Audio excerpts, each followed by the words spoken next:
Hawaii and Puerto Rico are the two most unique markets in the entire U.S. solar market, and mainland installers can learn a lot from the challenges they've had to overcome and the opportunities that they have. So keep watching this video because I sat down with Solar Insure's Chief Revenue Officer, Dean Chiaravallotti, to talk about what goes on those islands. All right, Ray, thanks for joining. You're seeing with me a very familiar face on our channel. I use Dean Chiaravallotti, CRO here at Solar Insure, host of Solar Slopes, LinkedIn thought leadership extraordinaire. Dean, thanks for joining me today. Oh, glad to be here, Ryan. And you're talking about one of my favorite subjects. I know you love the islands. You were out there recently. We have a lot of great providers out on the islands. So before we dive too much into the specifics on the market, you've been out there, Hawaii and Puerto Rico specifically. How were those trips? How were seeing the providers out there? Yeah. So first of all, everyone's very friendly, and really the island mentality is like nothing is fast. It's a lot slower than what you would normally think, than when you're living in a city life, and it's great. It's great to slow down a bit and really see real energy service providers. And obviously, hey, the scenery is great. It's beautiful, and really, I could see why and how they could be so relaxed.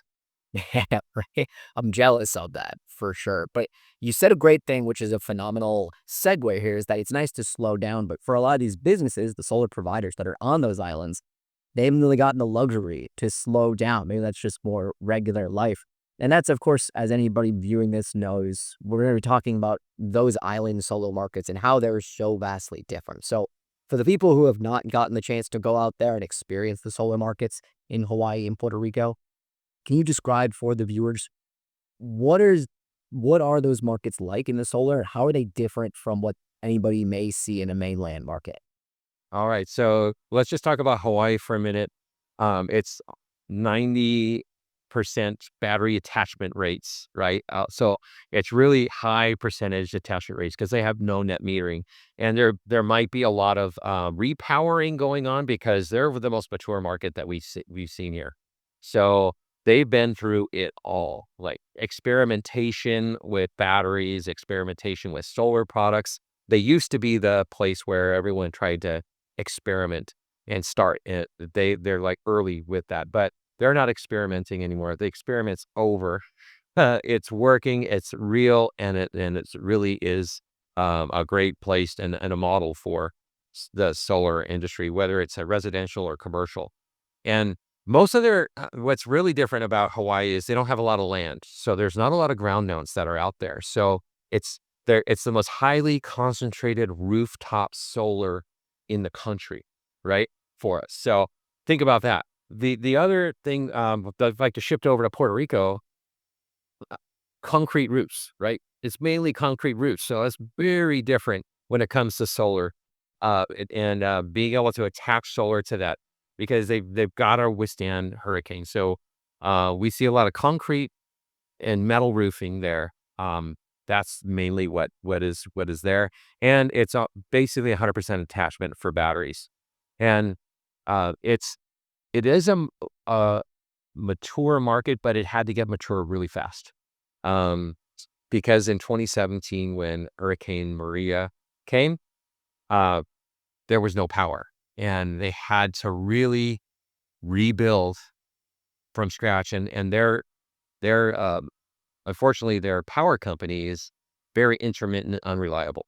So unfortunately, they weren't able to be able to keep that up. But another thing that is really different about Puerto Rico is their VPP program. That it really has where it should have been a summer of blackouts, it wasn't. And because of the over 50,000 or so batteries that they house in there, that really helped stabilize the grid in high use periods. Puerto Rico is such an interesting market. Like we could do, and I probably should at some point, a very deep dive into the uniqueness of Puerto Rico because you're exactly right.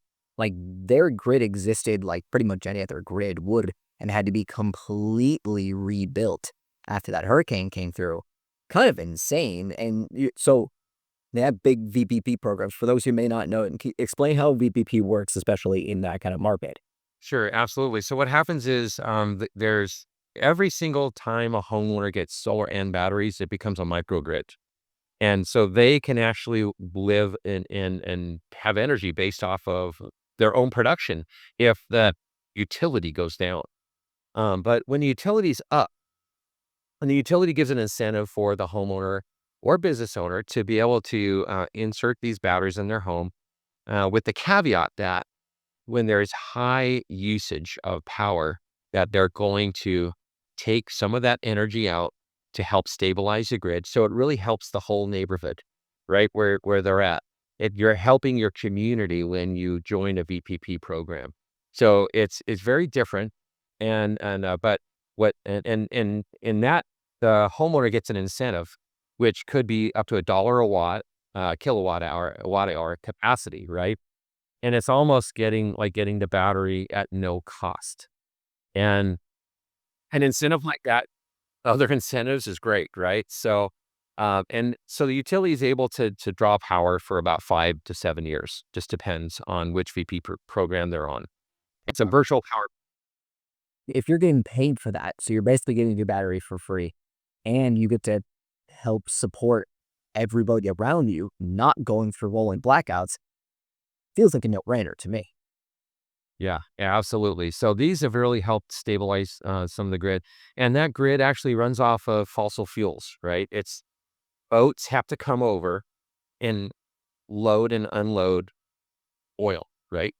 For the power plants to burn. And unfortunately, sometimes in Puerto Rico, they uh, they even say that they don't have enough money to the utility says we don't have enough money to buy oil, right? Or to be able to buy this. So there's been a lot of financial different things happening with that market. So it really makes people think, I really want to have my own power plant. Can't blame them. Well, but you touch on an interesting point there, the utility saying, yeah, they don't have the money. There's a lot of financial challenges. That leads me into like, what are the challenges that some of these providers on the solar providers on the island markets, what have they had to overcome that would just kind of blow the mind of a mainland installer they having thought at this point? Yeah. Well, in Hawaii, there's no net metering. So you cannot backseed any new system into the grid. It's full. It's been full. You have California, right, where you get pennies on the dollar, but that's a totally new concept. Yeah. Yeah, it is. It isn't a new concept it would be a new concept for everyone. And so everything's got to be self-consumption, right? Over there. And also systems are aging, right? Um, so there's a lot of repowering going on, whether it's taking out the old string inverter, putting a new inverter on, or removing panels and putting higher wattage panels on the roof, or just adding another system on there to be able to compensate for the power usage. Because as time goes on, we all use more power. Or I'm using more power, like getting electric car. We're getting using AI, right? We're working from home. Where there's a lot of things that are happening that really, like our energy consumption is just going to keep going up because everything's electronic. Even my glasses I got, right? I got to charge those. So, Yeah, it's such a weird. You bring up an interesting point there that I didn't even think about, and that these markets and the providers have had to really adjust to not only being on the early side, right? Because everything in the solar industry, right, happens in Hawaii, and then it makes its way to like California and then the rest of the United States. And so they're not only dealing with that, but they're also hitting now aging systems, and they're reaching the back end of what a lot of us in the mainland are thinking about is what happens when my system is too old. Like, what do I do? So you're seeing it sounds a little bit, and correct me if I'm wrong, that it sounds like a lot of the providers are running into this with their customers and now approaching it in a little bit more of a long-term relationship setup, right? Where they can now, rather than just being a one-time transaction of buying something, it's now, hey, we're gonna be here for you for one of the longest relationships in your life. yeah, absolutely. And I'll tell you, like, when you're on an island, there's nowhere to run, right? So you're going to see your customers at church, at school, at the gas station, the grocery store, in your neighborhood walking. And so I think the first and foremost thing that any contractor can learn from the islands, right, is to build trust and to build value in what they do. and to choose your customers wisely, right? Because you're not only giving them something that'll operate at during the day. Now they're going to be adding a battery on there as well. So this is operating 24/7. And as time goes on, you might even be getting them things like EV chargers and adding more batteries, adding another solar system, right? And I what I see the most successful installers doing is they're putting our warranty, the long-term warranty on there, because right now it's at the homeowner's expense to repower a system. The warranty on the inverter is over, right? The warranty on there's no labor guarantee anymore. The 10-year labor guarantee is gone from the contractor. So now they have to pull out of pocket all these things. So they see the value of having warranty protection, long term, 30 years with the battery replacement built in, right? Because they're looking at this as they're not installers, they're energy service providers. That's what I call them. They they really are there for the life of the system. And when I say choose your customers wisely, they do. There's some that if they go and they do the quote and they're like, I don't think I want to be this this energy service provider for this person. They're gonna say and maybe refer them to a friend, right? To somebody else that they might not be the expert at, or that might not be the style of installation that I want to do, right? So these are things that really, the mainland can learn from. Yeah. I've seen that you say that a lot on your LinkedIn page, and I love it every time, is that it's almost a rebranding of solar installers to energy service providers, because it truly is, you can't exist in single one-time transactions anymore, like, especially with the market the way it's going with changing tax credits here, you know, going to a spot where you need to diversify your business, right? You have to have multiple sources of revenue, multiple sources of business. You can't just be, I'm going to sell you this once and then I'm going to disappear. We're never going to talk again. So would you say that's the biggest strategy? Or what other strategies could mainland installers really take away from the work that people are doing on the islands?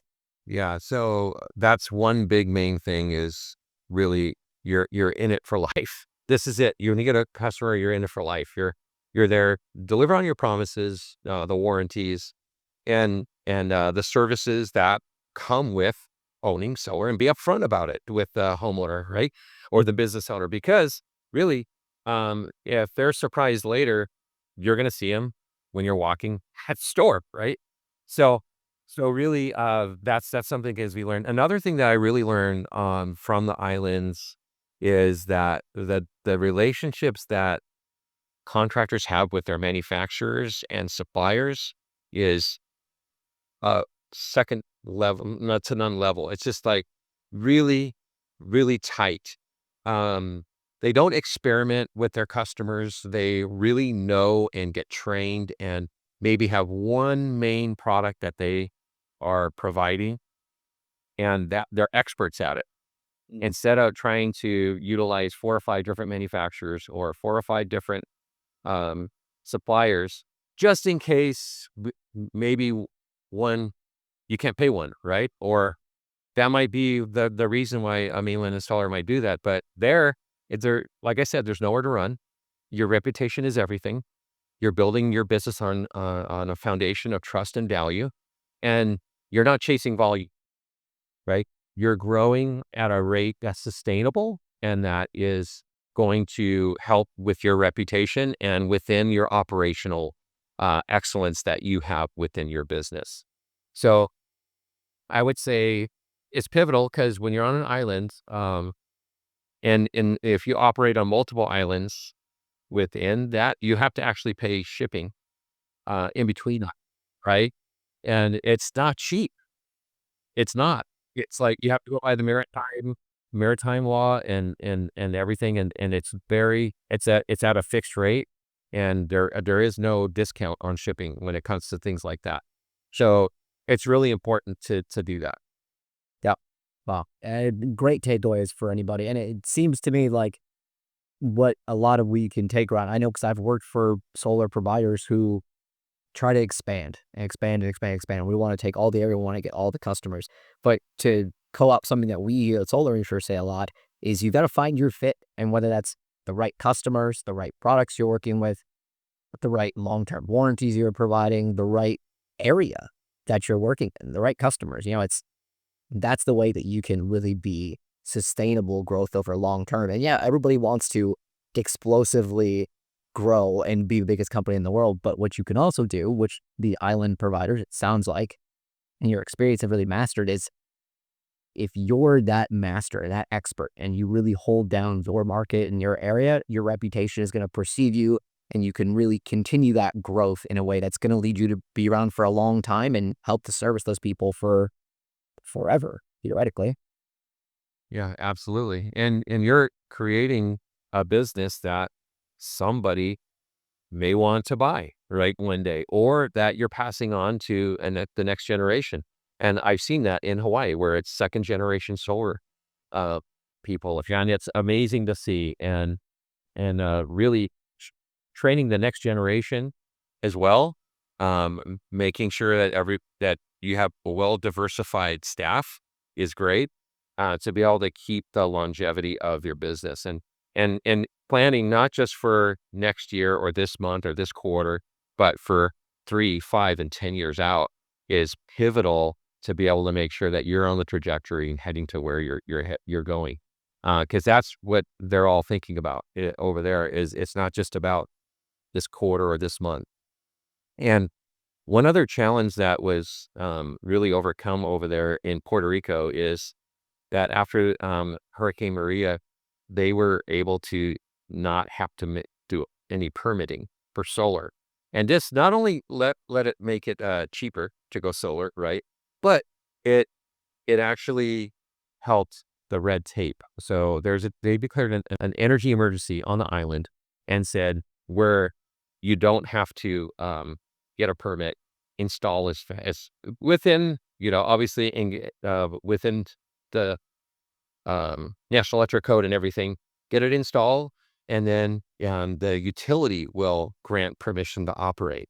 So these are things that really help speed up, and someone can sign the contract and get solar installed in less than 2 weeks, right? And get the interconnection going. So it's really really great, and the mainland would really benefit from something like that as well. And I know there's in Texas, there's that's been one of the new things that has been happening there, and we hope to see more and more of that happening on the mainland too. I love that. Lots of good takeaways. Dean, for anybody that's watching, providers out there who may want to reach out to connect with you or connect with Solar Insure to help plan how do we achieve the success that you've seen, how can they best get in contact with you? Well, the best way is just LinkedIn. Go ahead and just DM us on LinkedIn. You could find Dean Chiaravallotti or Solar Insure, or you can send us an email. But I think the best way is to reach out on LinkedIn. That would be great. You can check out our website, solarinsure.com as well. Fill out an inquiry form, and we'd be happy to see if we might be able to help. Love that. Dean, thanks for giving us your expertise and your time today. All right. Thank you.